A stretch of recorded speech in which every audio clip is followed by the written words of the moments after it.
Your child is not a slave. I can't tell you how many times I've heard a child is to be seen, not heard. You have children so that they can be your slave. And stop making your children feel bad because they love their other parent when that is the parent that you gave them. So when I got my first yeast infection, I did not tell my mom. She'd send her husband to talk to me about this stuff. And what I don't like is for a parent to be like, what goes on in this household stays in this household. They don't want their business told. They don't want you to tell their mistakes or things that happen to them. But as soon as you do something that they don't like, or at least if you are sharing it with other family members, those family members don't have a right to confront your child about this issue. That's something just in a Black home that is very normalized. Like, you have, especially when you have toxic grandmothers, because she's seen as the queen, and she tells,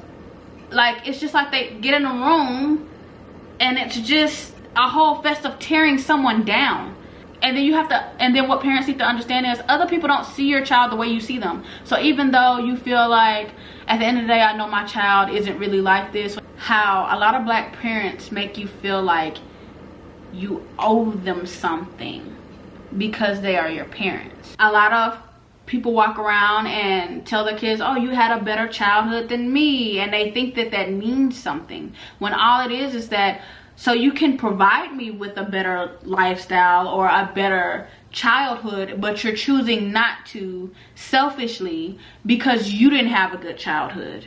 And that is the jealousy that a lot of mothers have towards their children, and sexualizing and sabotaging your daughter. I have a certain shape, and I feel like I was shamed for that a lot growing up.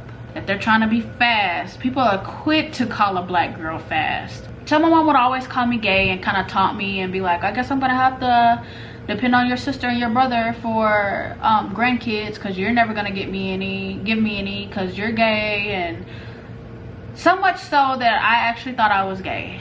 But I grew up in a family with mostly females, and so I've just always kind of wanted someone to come to me and be like, hey, like, experiment with me and take me shopping and let me pick out my own things. And like 7th, 8th, and 9th grade year, my mom accused me from the time that I was like 11 years old, from the time that I know it was right before I got my period, but like, she always accused me of having sex because I was gaining weight.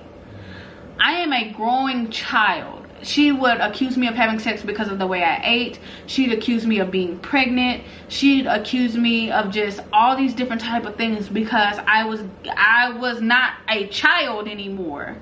And so she even, instead of her coming to me and having a conversation with me about sex or things that she had concerns with, which is ridiculous, she'd send her husband to talk to me about this stuff. And I mean, it's going to be obvious when there's not a line of communication, and it's not a child's job to open that line of communication. It's just not. You have to make that child comfortable and feeling like they can come to you and talk to you about certain things, and when you don't, you have nobody to blame but yourself. So when I got my first yeast infection, I did not tell my mom, because at that time, you know, when you're in junior high and stuff, they're teaching you about STDs and stuff like that.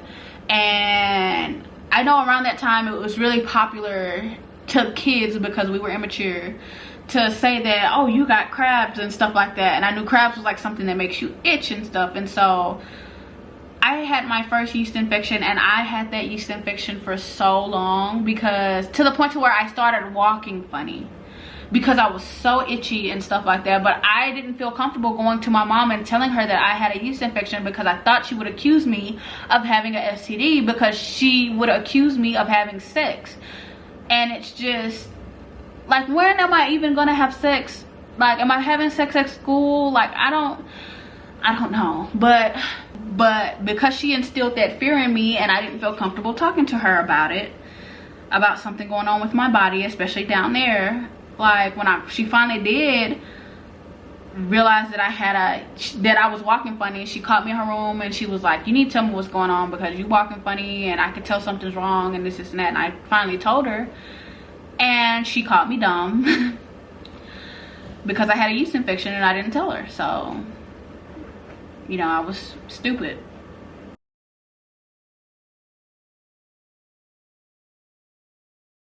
So the next thing that I want to talk about is public humiliation. What happens in between, like in your house, like, okay, what I don't like is for a parent to be like, what goes on in this household stays in this household. They don't want their business told. They don't want you to tell their mistakes or things that happen to them. But as soon as you do something that they don't like, or something that is really, really something you should not be sharing, or at least if you are sharing it with other family members, those family members don't have a right to confront your child about this issue. And you don't have a right to talk about this out loud. Like, this isn't a table discussion. But when you do something and you make a mistake, or you like, and I'm not talking about like just a bad grade or anything like that. I'm talking about like really big mistakes, like, and then your parent bashes you to everybody and tells everybody. First of all, everybody don't know have to know every single time I make a mistake. Like, that's one thing. When you know that your parent is telling your business to other people, you feel defenseless because you feel like they're like, everybody's ganging up on you about something that you're already beating yourself up about. That's the thing. Some people don't know how to realize when they have a child who take things to heart, and I do. I'm very, very, very sensitive.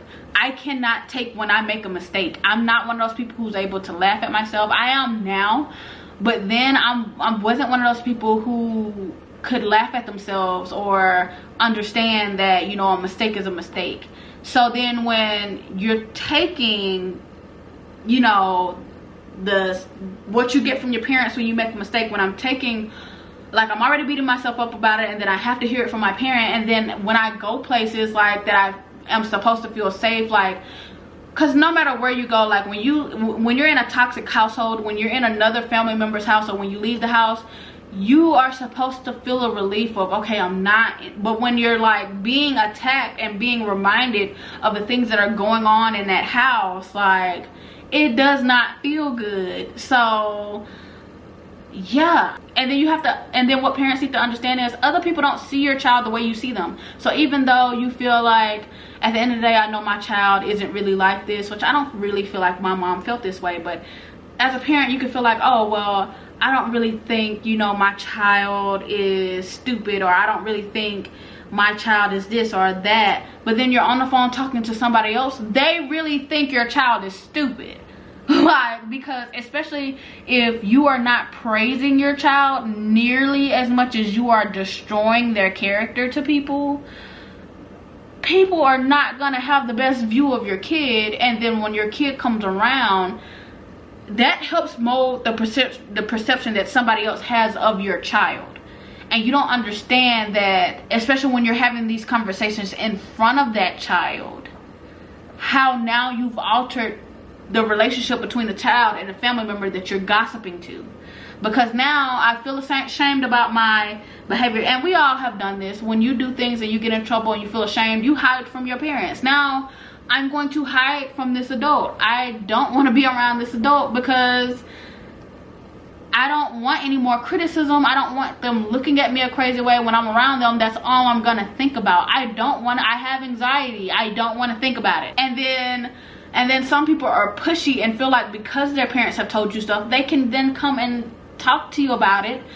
And that is not okay. Like, how is it that everything that happens in this household stays in this household, but then you're out here, like, let me correlate it to this. When someone makes a mistake, the worst thing they could do is put it on social media, because that is a lifetime punishment. That is something that everybody knows about you forever. It's something that you're constantly reminded of. It's something that you're constantly, it's just always out there to hunt you. It's no different than when you're going to tell a bunch of different people, even if they are family, about things that are going on in your household about your child, especially things that your child may be ashamed of. So when your child leaves that house and these adults feel like, because for one, they're talking about something that obviously you got in trouble for. So you're not gonna go back to your mom and be like, well, such and such said this about me, because you think like they've had this conversation, so obviously they agree with each other. And I don't honestly feel like having this conversation with my mom again. So it's not like I can go to my mom and be like, hey, this person's talking to me about like this stuff, I don't like it, because you know that the information itself came from your mom. And it's just like, you are going to forgive your child for whatever it is that that child did. Other people are still, they're basing your child's character and what they're capable of doing based off the stuff that you are telling them. So, you know, that's something just in a black home that is very normalized. Like, you have, especially when you have toxic grandmothers, because she's seen as the queen, and she tells, like, it's just like they get in a room and it's just a whole fest of tearing someone down. And I don't like that. Like, now granted, my mom and her mom never got along, but my grandma was like that, where she'd just tell all of our business, and she'd, every chance she got, like every time we went to her house, it was always asking us what's going on in our household. Well, what is your mom doing? Well, what is the boyfriend doing? What she wanted us, and she would get us one-on-one and be like, you know, you can tell me anything, right? Because at the time, my grandma was trying to take us from our mom. Like, she was real deal, like, keeping up with how many days we missed in school. So if we ended up having to go to court, like, she literally was legit was trying to take us away from our mom.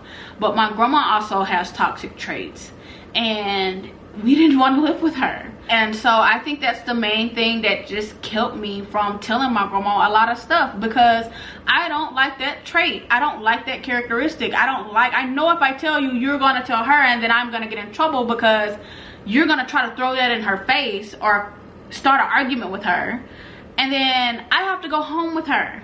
Or you're gonna get on the phone like you do and tell everybody else our business, and it's going to get back to her.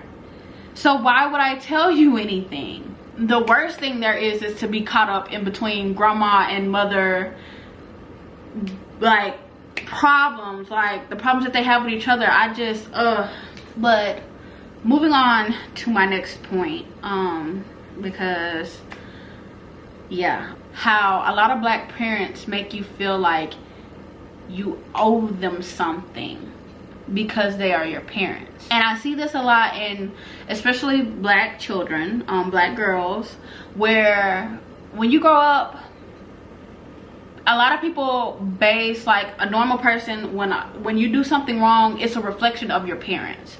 But when a black child does something wrong, it's like they put all the blame on that child as to why that child is acting the way that they are. Like, some people have to take accountability as to, after a while, you cannot, instead of sitting here trying to make it seem like your child is just horrible, your child is this, your child is that, why not try to do some self-reflect and try to figure out why your child is this way if you have such a problem with your child being this way? And most of the times, your child isn't even being a certain way, is you not agreeing with the way that they choose to live their life, or the decisions that they make, or the way that they think. They want to control their child's life, and when everything isn't going the way that they want to go, then their child is this, their child is that, their child is this, their child is that. Well, maybe you just need to take some self-reflecting and understand that maybe you shouldn't be pushing this, or maybe my child is like this because I'm like this towards them. You just, at some point, you have to take accountability for your child's trauma. Like how I talked about earlier with belittling your child and stuff like that, how come down on your child verbally or say things to them verbally to hurt them. But in that same instance, if you've been enabling this child to be a certain way or allowing a certain type of behavior, and then you try to come back and correct your mistakes and try to be harsh on that child, and that child's gonna feel like everything that they do now is a problem because this is something that you should have been corrected. And now it's like you're having to re-raise them and erase everything that they've known, when it's already, children are like sponges, and it's like they're going to just soak in everything around them.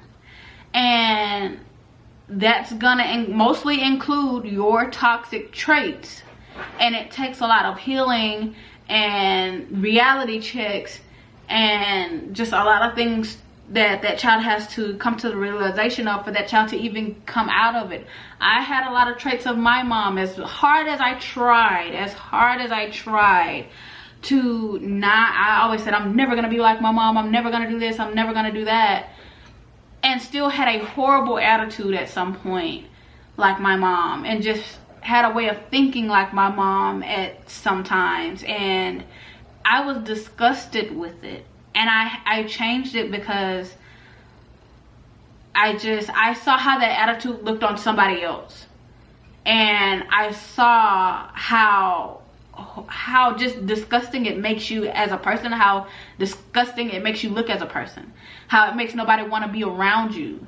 And I was able to correlate that with my mom, and I'm just like, I don't want to be that type of person, and quickly changed that about myself. So, but I say all that, and I know this video may be like kind of all over the place, but it's just like when you sit down and this is the first time I'm really, besides therapy, sitting down and trying to talk through the things that have happened to me. And I know I haven't even really opened up to the core of things that have happened. It's hard to bring everything together, to just wrap your mind around it. But my point is, your child owes you nothing for being a parent.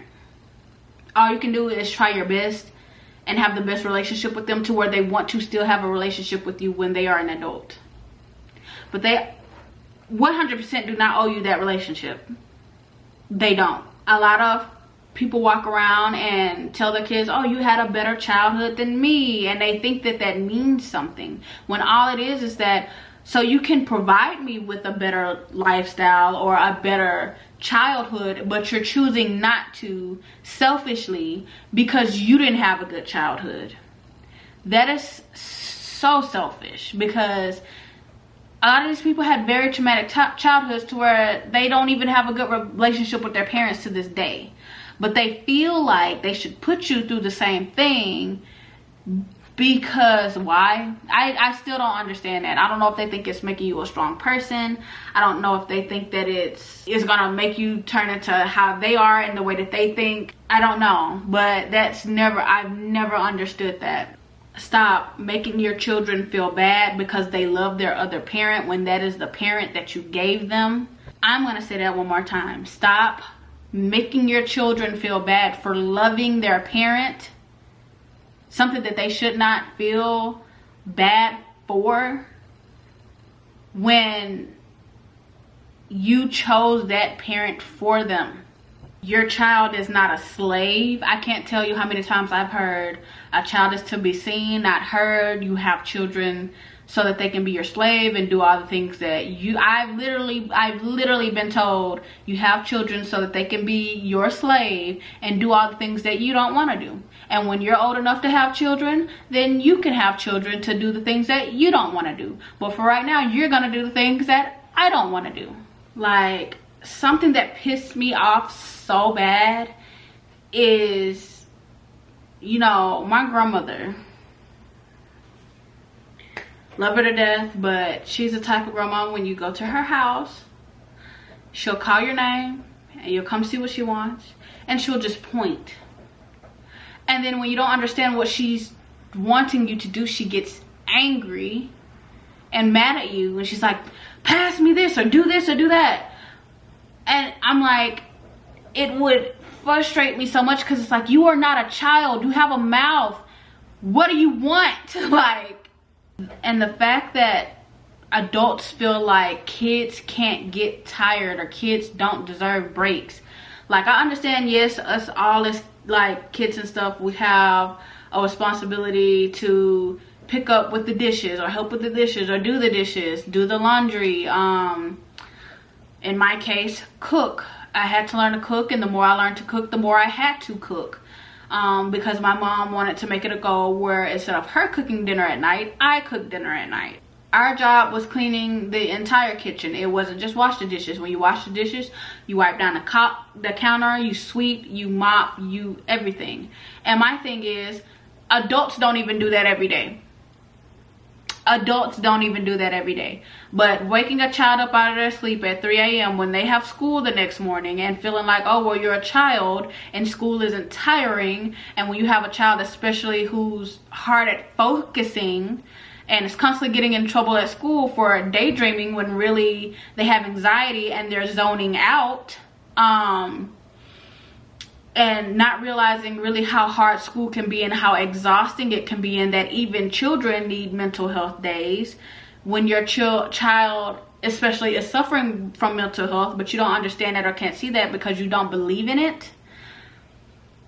Yeah, there's been times on days that I have been sick and I woke up out of my sleep at late at night, 2, 3 in the morning to wash dishes, and in between me washing dishes, I'm literally going back and forth to the toilet puking because I am sick, but I'm still being expected to do something because it's my job. Don't get me wrong, I'm not trying to be an ungrateful child. I'm not trying to say my mom didn't deserve help, but it was not my job. Like, I get home from school and then I have to clean the entire house.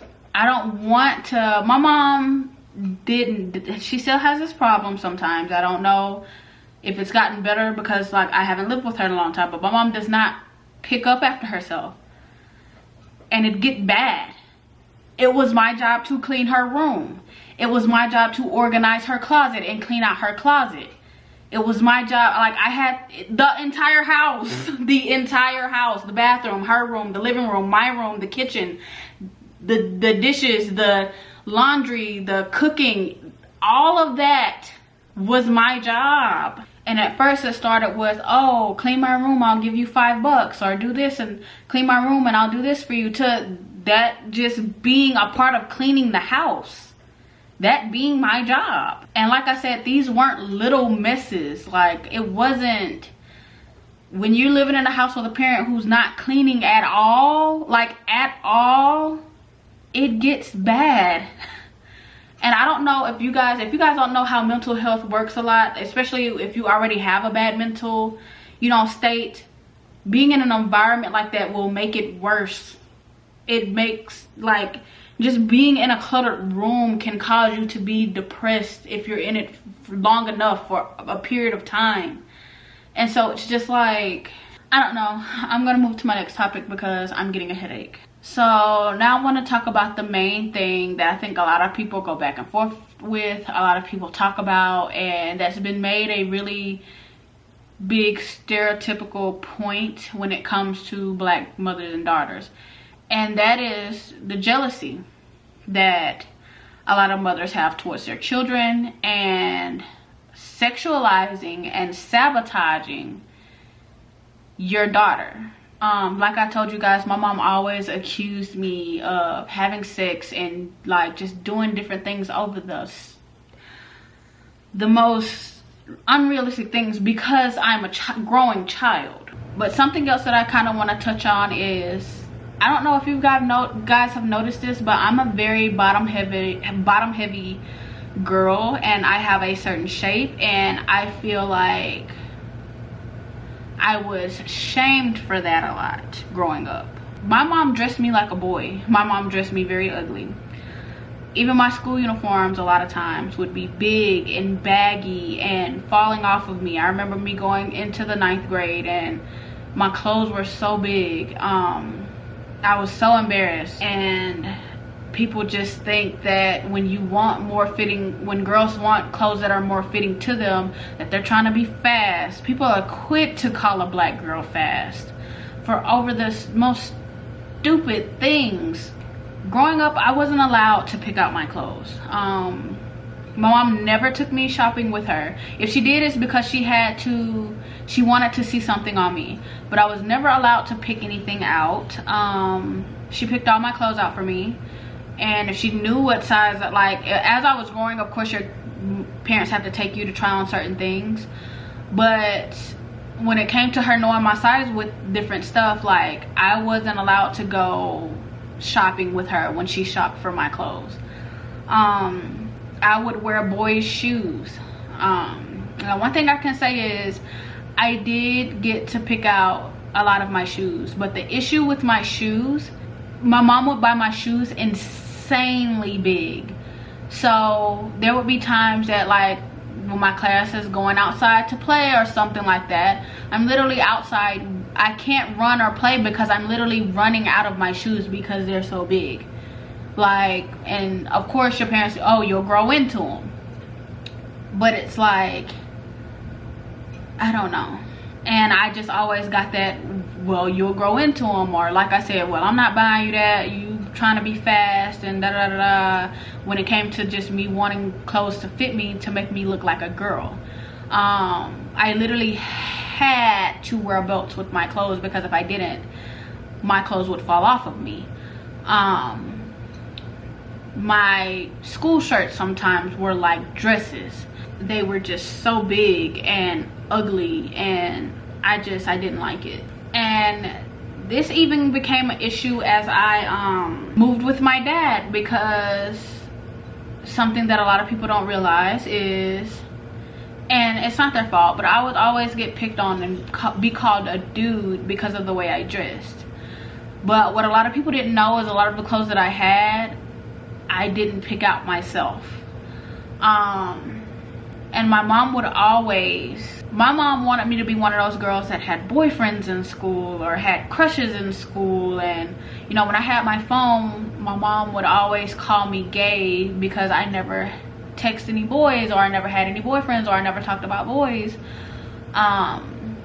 So my mom would always call me gay and kind of taunt me and be like, I guess I'm gonna have to depend on your sister and your brother for grandkids, because you're never gonna give me any because you're gay. And so much so that I actually thought I was gay, because I'm a girl, and every girl checks out other girls. I'm sorry, like, you're gonna look at, if another girl's got a big butt, you're gonna look like.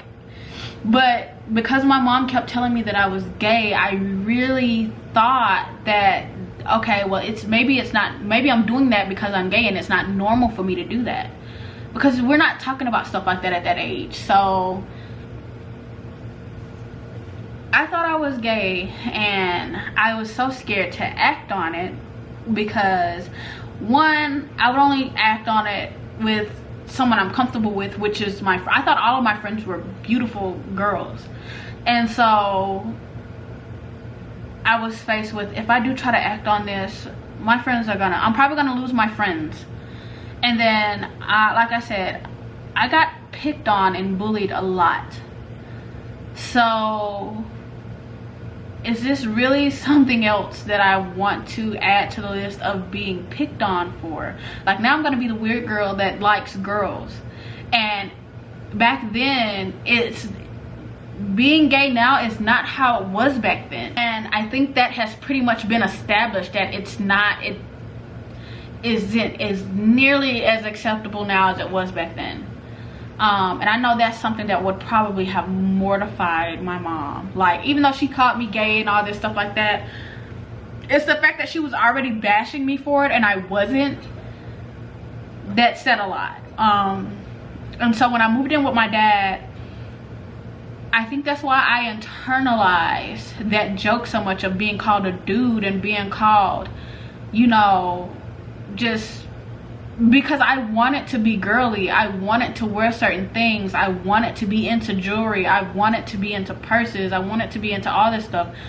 But those stuff I never, and I know, like, when I talk to my grandma about it, she's like, well, all you have to do is ask somebody. And it's like, but I grew up in a household where those are not questions that you ask. Like, I never went shopping with my mom. My clothes were picked for me. My clothes were given to me. I literally never picked out any of my own clothes until I became an adult and was able to buy my own clothes. The only time I was when my aunt would give me the freedom to go to the store with her and I could pick out my own clothes, but the only condition is she wanted me to buy like slacks or dresses. She wanted me to buy stuff that I could wear to church, or she wanted me to buy business attire. And I was fine with that, because at least I could be somewhere. I had the freedom to pick. That made me so happy, because at least I had the freedom to choose. But it was just hard. Like, I was living with my dad. I wouldn't ask my dad to take me shopping. My dad was already strict. That's just, I wouldn't ask him to take me shopping. And then I had aunts and stuff, but it's like, I'm not gonna sit here and completely say I was not a tomboy, but I did want to dress girly. And when it comes to stuff like that, like I said, I had a lot of anxiety and stuff. I'm not an open person where I just open myself up to people, because I had been closed so much to where my opinion didn't matter. I was not allowed to speak my opinion. My opinion was always wrong and stuff, and I had to watch what I said, especially when it came to things that I wanted, to where it's not easy going to someone and being like, hey, like, I want to wear makeup, I want to do this, I want to do that. Like, it's not easy, especially when you do certain things like that and you wear something out of your comfort zone, and then all eyes are on you and people are kind of picking on you about it. And not saying that the jokes are wrong, but if you're a person with anxiety and you don't like the spotlight being on you, you're going to do as much as possible to not have the spotlight on you. And so that caused me to be, once I became older and buying my own clothes and wearing what I wanted to and posting on Facebook, I remember my cousins pulling me to the side and being like, are you okay? Are you happy in your relationship? Like, it was a shock to everybody. And it's like, no, this is my style. This is, you know, I was always being told that I didn't know how to dress and this and that. And this is what I like to wear. This is something that I've always, like, I'm finally able to express myself and buy my own clothes and look a certain way. And everybody thought something was wrong with me. And it's like, no, it's always been there. I just have not ever been able to express it. But I grew up in a family with mostly females. And so I've just always kind of wanted someone to come to me and be like, hey, like, experiment with me and take me shopping and let me pick out my own things and stuff like that, instead of things being bought for me and stuff like that. Because it was always like that. And I remember this one year, my dad bought me, like, the Hollister was the biggest thing since I don't know what, and he went to Hollister and bought me like $500 worth of clothes, and I did not like any of it. Like, I hated it. All of it was ugly, but I didn't say anything, because if I did, I was ungrateful. And I didn't want my dad to feel bad. I didn't want to come off as ungrateful, especially when I'm always saying I don't have clothes, and he goes out of his way and buys me $500 worth of stuff, and I'm like, I don't like this stuff. But I've never been able to be like, I don't like that. I've never been able to be like, I don't like something that was bought for me to wear. I just wore it. And so I wouldn't wear a lot of it, and he would say stuff, and he'd be like, you just got $500 worth of clothes and stuff, and you're saying you don't have clothes. I didn't like the clothes. Like, I didn't. But even with my dad, like, I wasn't allowed to wear spaghetti strap shirts. I remember my dad cussed me out one time for wearing a spaghetti strap shirt and just making me feel bad because I would wear certain stuff and be like, and this is just wearing it around the house, like in the comfort of, or where I'm supposed to be in the comfort of my own home. But yeah, so, and a lot of the things that I would get cursed out for is because I tried to wear things that, because I had a cousin, but she was way skinnier than I was, and she wasn't like filled out like me, but I liked the way that she dressed. I liked her style, and I wanted to be more girly. So when I did try to step out of my comfort zone, it was a lot of stuff that like she would wear, and I'd get in trouble for it. So, but then again, it's like, okay, if you don't want me wearing these certain types of clothes, why do I have them? Like, because I don't have a job, I'm not buying myself these clothes. So it's like, if you feel like something's too small or too tight on me, maybe it's because I need new clothes. But instead of seeing it that way, it was seen as me being fast, of course. So, but anyways, like I said, back to my mom aspect. My mom, I remember I went to this party. My mom wanted me to go to this party, and she put me in a pink and gray sweater. Middle of summertime.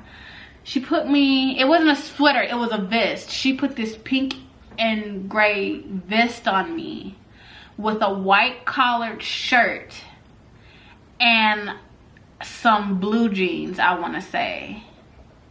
Either some blue jeans or some khaki pants, and that's what she had me wear to a party.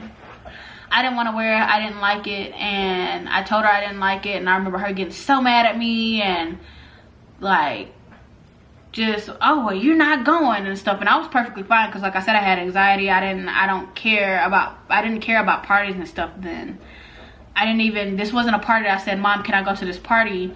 This is a party my mom came to me about. So she acted like I wasn't going, and then she came back and said, well, you're gonna wear it. And she made me wear it, and of course when I went, I was picked on for what I had on, and I tried to hide the entire time I was at that party. Me and my mom have none of the same taste, but I don't even think my mom would have dressed herself like that. She literally dressed me like a preppy stud to go to that party.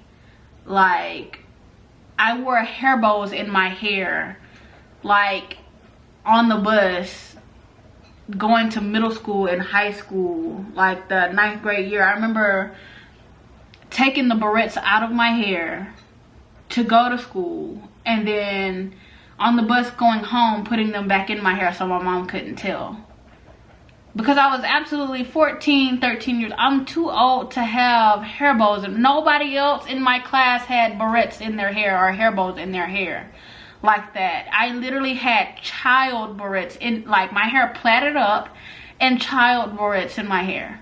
So of course, you know, you have that segment of moms that don't believe their children when they come to them with, you know, sexual allegations against other people, or like someone touching them and stuff. So this is my story.